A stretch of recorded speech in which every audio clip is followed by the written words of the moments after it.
Tapi begitu kita sudah membeli produk itu, nah itu prinsip hemat udah nggak boleh dipakai lagi. Pakai terus sampai habis supaya tidak rugi, supaya tidak harus terbuang justru.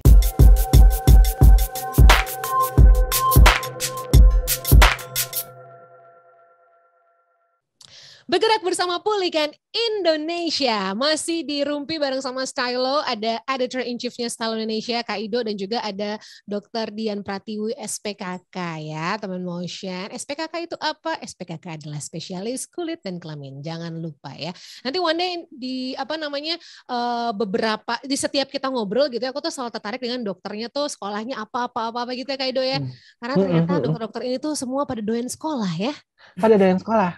Pada doyan sekolah loh. Kalau kita kan doyannya ngemil ya Bu, doyan. Kalau kita doyannya makan dok. Makanya nggak jadi dok. Doyannya sekolah.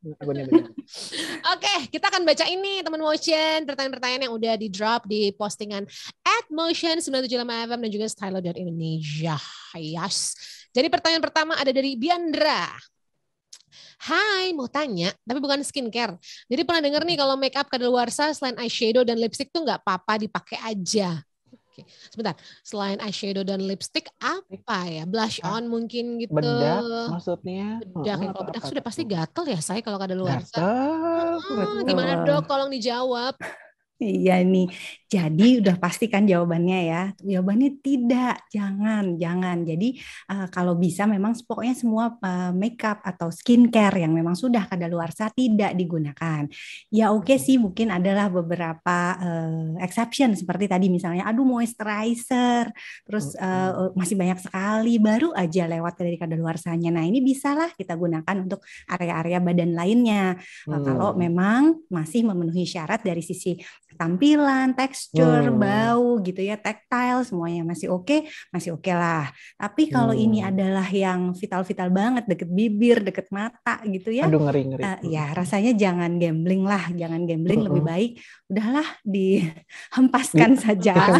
Berarti kalau untuk kayak masih daerah-daerah telapak kaki gitu kali dok masih oke kali ya, kan suka kasar-kasar gitu ya. Ya apalagi kan telapak kaki kita itu memang daerah yang kulitnya itu sangat tebal, jadi aman lah, relatively aman. Jadi biarkan dia lebih halus mungkin ya, dapat moisturizer wajah kita. Sheryl, tapi itu untuk skincare yang baru sebulan, 2 bulan, 3 bulan. Kok ibu yang 10 tahun tetap nggak bisa Bu? Karena Kak Sheryl juga gitu dok. Bisa. Karena kan aku tuh kata orang muka gue badak. Nah, kalau tebel bisa berarti pakai skincare gak ada luar soalnya tebel. Iya. Oke, jadi mau kalau yang di bagian muka udah jangan dipakai ya kan. Tapi kalau mungkin itu buat di bagian kaki nggak apa-apa. Jadi kalau ada tadi yang kita bilang krim depannya L belakangnya R yang mahal banget itu 3 juta segini Bu, ya kan. Jadi nggak apa-apa. Pakai aja tuh di telapak kaki kita yang udah pada dengkul masih boleh kali ya, di lutut masih boleh ya, biar kinclong gitu. Tolonglah 3 juta belinya masa gitu dibuang ya dok ya. Itu 3 juta nabungnya kan setahun ya Sheryl ya kalau kita ya. Lagian juga masa kalau beli krim kayak gitu 3 juta terus dianggurin kayaknya nggak mungkin lah ya. Kalau aku mah besok ke dokter Dian aja langsung aja lah, apa tuh namanya RF apa gitu ya dok ya, IPL gitu. Udah bener lah, pusing gue kayak skincare mahal-mahal. Skincare lama kelihatannya langsung aja di laser gitu langsung aja ya. Betul, dikombinasi lah ya. Kombinasi. Oke. Ya dok nih ngomong-ngomong pipi saya gimana caranya tirus loh. Pembahasan yang berbeda ya Bu. Beda mohon maaf. Beda lagi, beda tema Lanjut fokus pertanyaannya Nadia. Untuk tekstur dari skincare sendiri yang kadaluarsa kira-kira berubahnya apa ya? Oke, sebenarnya tadi sudah dijelaskan sama Dokter Dian, tapi mungkin ini akan disummary sedikit ya. Silakan dok. Ya, betul. Jadi seperti tadi yang sudah kita jelaskan, jadi teksturnya biasanya jadi pisah-pisah atau jadi nggak nyatu lagi atau malah jadi kelampi, lebih bergumpal-gumpal atau nanti kok jadi harus dikocok dulu ya, baru bisa halus lagi, smooth lagi. Atau udah dikocok pun nggak bisa smooth lagi, pas dioles juga sulit jadi ratanya. Nah, itu dari tekstur. Tapi ya tadi itu selain tekstur ada lagi kan yang harus kita perhatikan, yaitu bau, warna, dan juga tactile-nya rasanya bagaimana. Itu semua harus jadi pertimbangan. Jadi 4 sih yang biasanya kita lihat. Ya, jadi 4 itu yang harus jadi indikator ya. Iya. Oke, next ada Miska. Halo dok, mau nanya nih. Kalau misalnya kita pakai skincare, terus area atas bibir suka panas, atas bibir. Oke, sini ya. Itu kenapa? Itu kadaluarsa atau nggak cocok ya? Jadi suka keringetan di daerah situ aja nih, suka di sini nih kan kayak basah gitu ya. Gimana tuh dok? Ya, nah itu sebetulnya belum pasti ya. Jadi panas di daerah tertentu belum pasti artinya karena masalah kadaluarsa. Kita juga harus pertimbangkan bisa saja itu iritasi atau itu alergi. Jadi perhatikan juga apakah produknya itu sendiri gimana, apakah tanggalnya sudah kadaluarsa atau sebetulnya baru beli dan jelas ada di kemasannya itu udah ada apa namanya expiry date-nya yang jelas masih jauh, berarti kan masalah kadaluarsa sudah bisa disingkirkan. Kecuali kalau memang masalah kadaluarsanya memang sudah betul produknya sudah kadaluarsa dan ini dulunya dipakai tidak bermasalah gitu. Nah, ya itu kemungkinan bisa dari situ. Nah, kalau sekedar iritasi, biasanya begitu produk dihentikan, keluhan berhenti. Itu kalau iritasi.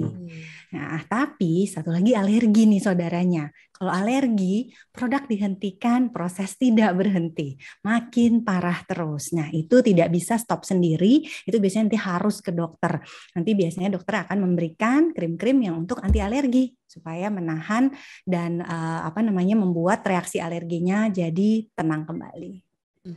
Jadi hati-hati teman motion ya, apalagi kalau kulit lo tuh bukan yang tipikal gampang coba-coba produk nih, hati-hati banget sama produk-produk kadaluarsa ya kan.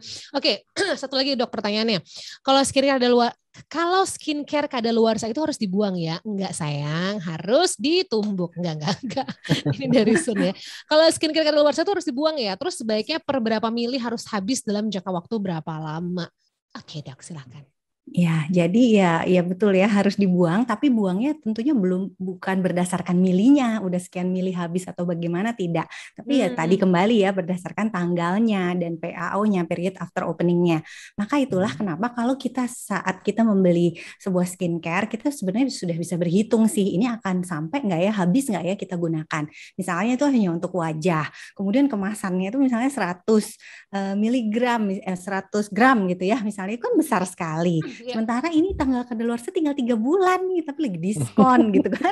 Nah, itu kan godaan. Tapi nggak akan habis. Jadi nah itu harus dipertimbangkan. Jadi sebaiknya ya tadi tipsnya udah diberikan tuh sama Ido ya sebetulnya. Beli yang kecil dulu, travel size dulu. Jadi tidak sayang nanti kebuang. Atau kalau memang adanya yang besar, ajaklah beberapa teman bareng sharing yang kita kenal daripada kita beli sharing di tempat lain yang kita nggak tahu gitu ya, nanti itu produknya expiry-nya kapan gitu yang difoto sama yang dibagi gitu kan. Nah itu jadi mungkin lebih aman kalau demikian. Iya. Jadi intinya adalah ya teman motion udah dihempas aja ya.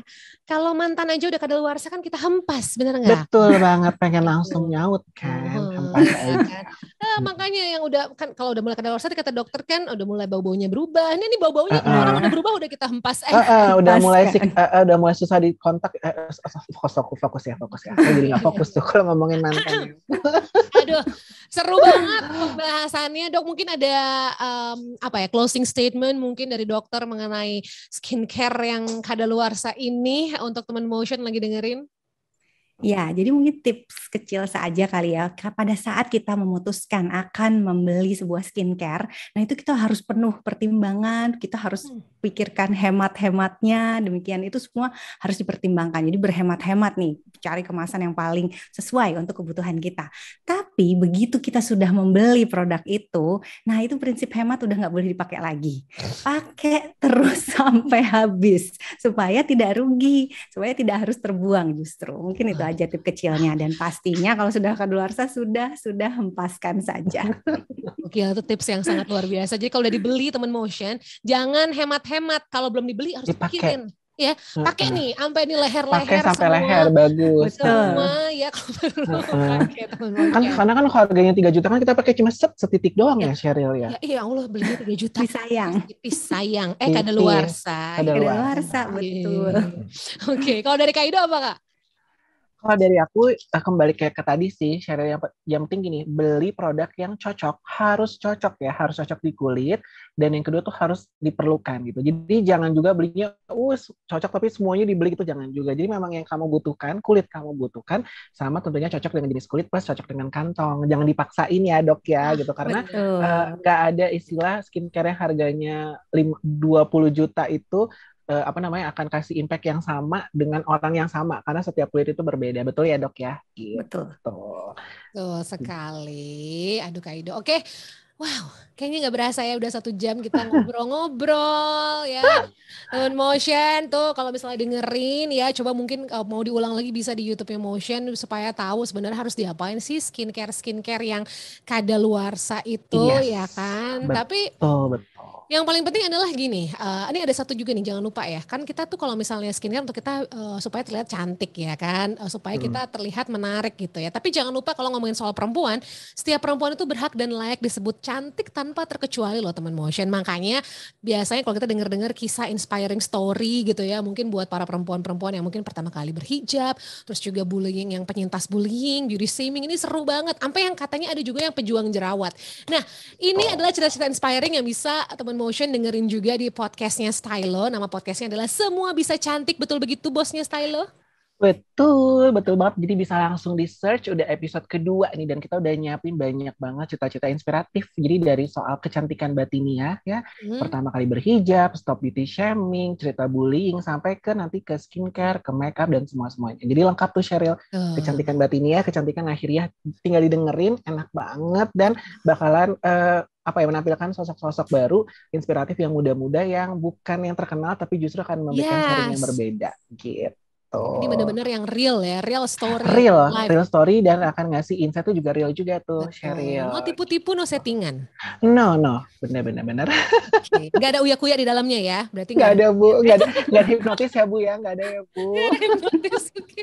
Oke, terima kasih banyak. Pertama untuk Dokter Dian dulu, Dokter Dian Pratiwi terima kasih ilmu-ilmunya ya. Terus juga Kak Ido, thank you banget ya. Sama-sama. Kita ketemu lagi minggu depan ya. Yes, kita ketemu lagi minggu depan ya. Terima kasih loh Sheryl dan teman-teman. Terima kasih. Bye-bye. Thank you Sheryl, thank you Ido. Bye-bye. Selamat Kamis sore. Dadah. Bye-bye.